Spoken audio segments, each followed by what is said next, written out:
Welcome, dear friends. I'm Dr. Manjunath. I'm a pediatrician from Bangalore.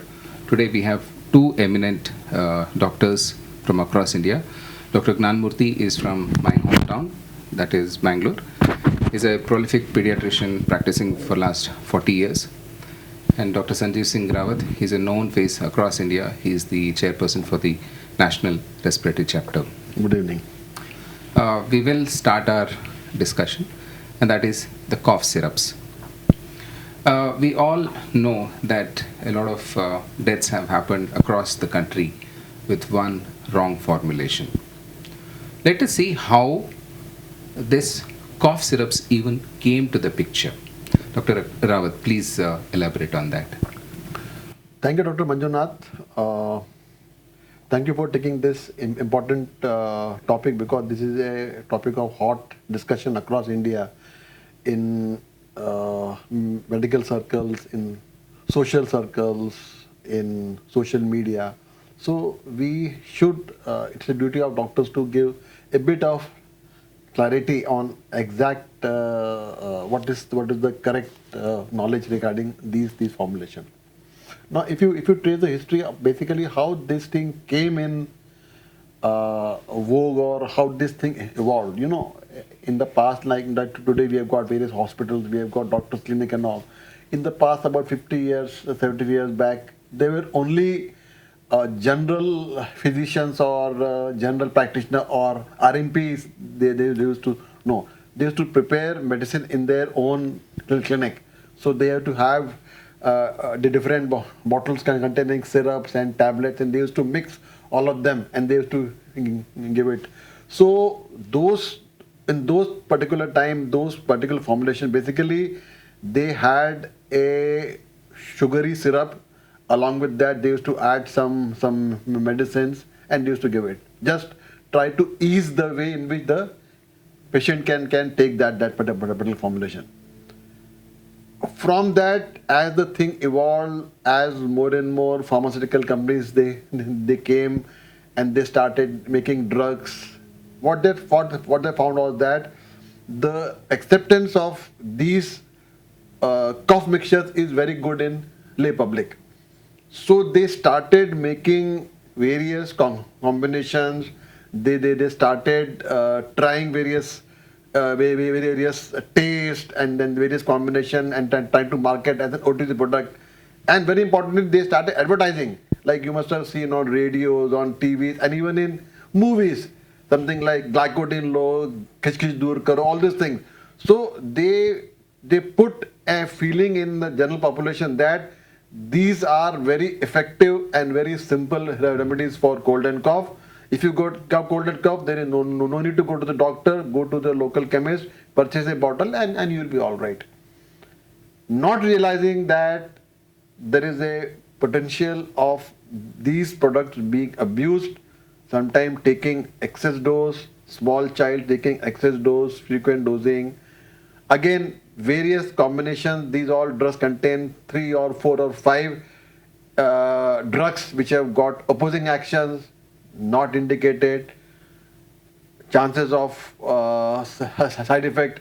But just seeing that because of ease of getting these drugs from the pharmacy without going to a doctor, and basically they contain high amount of sugar, so that causes an ease, a relief, a bit soothing from the throat. That's why a common perception is that you go to the pharmacy, take an cough syrup, and you get all right. So I think this is the way they have been evolved, and now it is a time to come that government should make strict regulation of this OTC formulation, because as you have seen, the problem which has arisen, even not in India, even Indian formulation have been exported abroad in Africa and all, but there were deaths because of Indian formulation, and there were lot of hue and cry. Even WHO asked why, what is happening.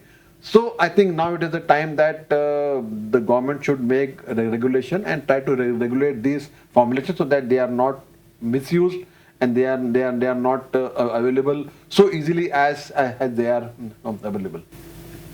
Thank you so much, sir. So with this, I want to ask Dr. Gnanmurthy, is it a necessary thing for all coughs to be treated? Are all coughs the same thing? Thank you, Dr. Manjunath. First of all, I would like to talk from two perspectives. One from the public, that's the patients, another one from the doctor's side. What from the patients or public perspective, what they consider any symptom or a sign which is happening in the body, it means it is some problem. They'll not go into the depth of the problem. They just see what the suffering they're going through. They want relief for the suffering, what they're going through. But at the same time, from the doctor perspective, what we look into is we go in depth of the symptoms or the signs. What exactly is causing this? Just like fever, cough is also a symptom, which is a reflective, a helpful phenomenon to bring out whatever the irritation happening in the chest, to clear it out in a forcible jet way. That once or twice or some few occasions people may accept it, but it become a distressing one that start worrying them, and they want at any cost to be rid of that cough. So they go to any extent. Let it be allopathy, let it be Ayurveda, let it be homeopathy, or whatever traditional medicines or whatever homemade remedies, all that they try. But what exactly they look is immediate, quick relief.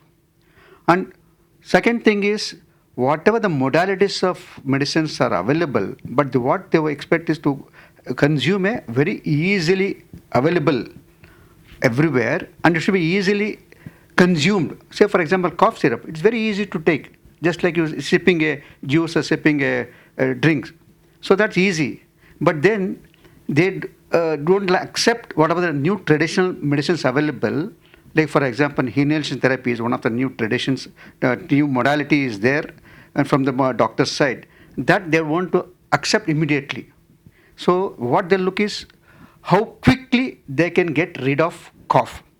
Whereas from the doctor's side, we consider cough as one of the symptoms of a underlying cause. So we go into the depth of the underlying cause and we dissect it based on the cough nature. So we go in depth finding out the cause of the problem and we address that issue. While addressing the issue, it may take some time. It may consume time where people, public will not have that enough time to listen. So they go around shopping and whatever is available, they start consuming. So there the misuse of cough syrup happens. Should we prescribe cough syrup or not? It's a debatable one. Now these medications, whatever is there happening, like what Dr. Rawat said, over many years. It is just not overnight. We cannot bring the new modality or new armamentarium what we have to tackle the cough. We had to go with the flow of the people. We have to convince them. And very first instance, when they come to us, we need to take a detailed history. That again, it irritates them. The lack of time, both from doctor side, from the public side also. So this process will take some time to come to any arrival of a diagnosis and go for a precise therapy. We doctors look at the precise therapy, and that may take some time. But when I said that since decades we've been using the cough syrup, at beginning we may have to convince them. At the same time, we may have to write simple medications which should not cause any harm. The dictum said you may not help others, but harm none. That should be a thing. So whatever the medications we give should not harm the child. Now, it is very unfortunate how the death tolls. This is the first time we are hearing this story, where at a given shot, there could be so many reasons. There could be contaminations. There could be defect in the manufacturing side. So we cannot blame a doctor for having written a cough syrup. Just by prescription of cough syrup, and the doctor should not be made guilty. So because doctor would have gone through it and addressed it. But the question now comes is, what to give and how to take care of cough syrup. But overall, what is happening is across the nation, the cough syrup medication is being abused. So this we have to make a halt for this. So we need to educate the parents what is good for them and how to take them forward. So it may over a course things will not happen overnight. At one instant, first time the patient come to doctor, doctor cannot get into the problem or get into the bottom of the problem immediately. They need to have some rapport. So it will consume time. So over a course of time, you will be able to address these issues. Rightly said, Dr. Nanmurthy. So with this, what we understand is all things done is for the safety of the patient, yet making sure the patient gets relief.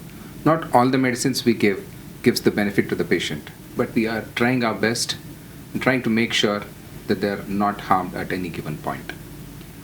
And the other thing what is getting pretty much clear is not all coughs need treatment. There are a lot of myths surrounding the cough syrups. Many of the patients feel that cough is very troublesome, I need treatment.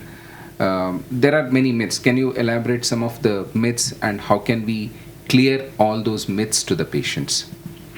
I think the first and foremost myth which is there in the mind of people is that cough is a single entity, cough is a disease, and I want to get rid of it. So I should immediately rush to a pharmacy, take a bottle of over-the-counter cough mixture, and I'll be cured. So the first and most important myth which I want to clear is that cough is not a disease, cough is a symptom of a disease. For example, if you are having fever, fever is not a disease.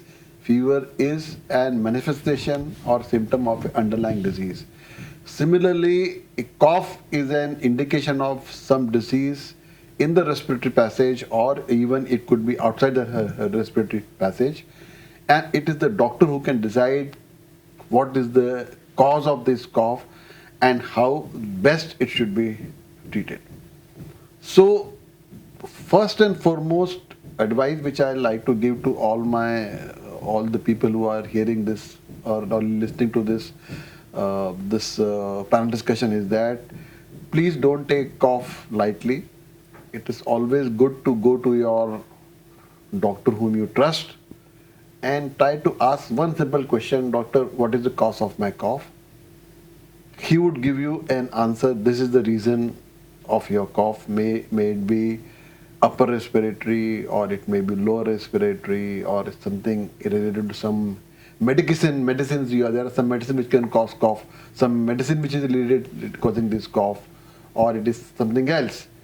And he would give you a specific prescription of that particular cause, and then that will help you to treat that cough. Because I have seen children being treated with over-the-counter cough mixture for weeks together, and then they come to me after say 1 month, 1.5 months, taking some cough mixture, going from one general practitioner to the other, and ultimately I find that they are having asthma or the allergic problem of the nose, and as soon as they treated, the child gets all right within just a couple of days. So I think the biggest myth which people have is that cough is a disease and it should be treated, suppressed. I think this is absolutely wrong, and this should be addressed properly by a proper qualified, I highlight this word, qualified physician who would understand, who would tell you the proper cause, and he would treat it rationally. In continuation of Dr. Rawat, what I would like to address people is, in any given day, in any people, they can anywhere normally can cough up to 30 times. It is just not one time or two times. Without their knowledge, we all cough. That doesn't mean he's having a problem. I would call this as a normal cough. When it comes to cough, we doctors need to identify, is it just a normal variant cough, or is it a specific cough, or is it a non-specific cough? We look to find out the root cause of the cough. See, our nose, mouth is nothing but a gateway of our body. We are directly exposed to the environment. And the first contact in the environment is air directly enter through nose or through mouth and goes down. And this will contain, you are all knowing that a lot of pollution is happening. Even a normal natural air will also contain some amount of irritants, allergens, pollutants. It may not be allergic to you, it may be allergic to somebody else. So not all will behave in a different way, or it may even contain some bacteria. Doesn't be, or virus, germs. Just because they enter the body doesn't mean it will affect us, everybody. It may affect some. It all depends on the virulent nature in the environment, or the allergen nature, or the irritant nature, and depending on the individual response to it, they bring out cough. So just because simple cough, don't have to treat. You just do a normal, natural, just drink warm water, or do a salt water gargling, or just a bit of steam inhalation should be enough. But when we say the cough is persisting, say for example, following a flu fever, the flu fever, the first thing is enters the nose and affects the nasal area and oral cavity, then the lung cavity. Depending on which part is affected, it can cough. In all the areas, it causes cold, running nose, sneezing, itching, and cough. And it's a normal protective phenomenon by the body to throw out all bad elements. So you don't have to suppress that. But the lay people, the public will not accept that. So we need to convince them. It is only, we need to counsel them. But we can't keep on counseling them also. So we need to give some remedy, and to pacify them, we write a simple cough syrup. Like whatever is there, like what Dr. Rawat said, it has a simple ingredient. It should not be a cocktail of many agents. For all that matter is simple warm water with a spoon of honey, a pinch of haldi will do a lot of good things. It will soothe. In fact, it is accepted worldwide. It's our own medicine, Indian medicine. So then comes if the cough persists beyond that, and if they find a lot of pointers in that, suppose they find it difficult in breathing, distress in breathing, then we know there's some problem happening in the lung. Or if there's a problem in the heart, if there is a hole in the heart also can cause cough, because it can go flood the lung and cause so many things. So along with the cough, if there is anything else, we need to look into it. So that's why let's not harp on cough. Moment you get cough, it doesn't mean you should take a mixture. We need to find out the root cause. Is it normal cough, or is it a specific cough, or is it a non-specific cough? In that way, we identify and then we go ahead. We need to dissect it out. Yeah, the message is loud and clear, and that is diagnose first and then treat. Make a specific diagnosis of what you're treating, and then prescribe the relevant medicine instead of preparing a cocktail of medicines what is available in the market. The manufacturers have been bringing out all the irrational prescriptions. It's our duty not to write all of them, and at least I'm pretty sure that I'm going to condone all those products which are nonsensical. Thank you, sir. And this was a very informative and quite elaborate discussion of what is to be done and what's not to be done. Probably in due course of time, we have much clarity. As we all know that infections are coming down with every possible decade. Now the non-infectious causes of cough are getting much bigger into the scene. So with the evolving scenario, we need to understand and act accordingly. Thank you so much. Thank you. Thank you.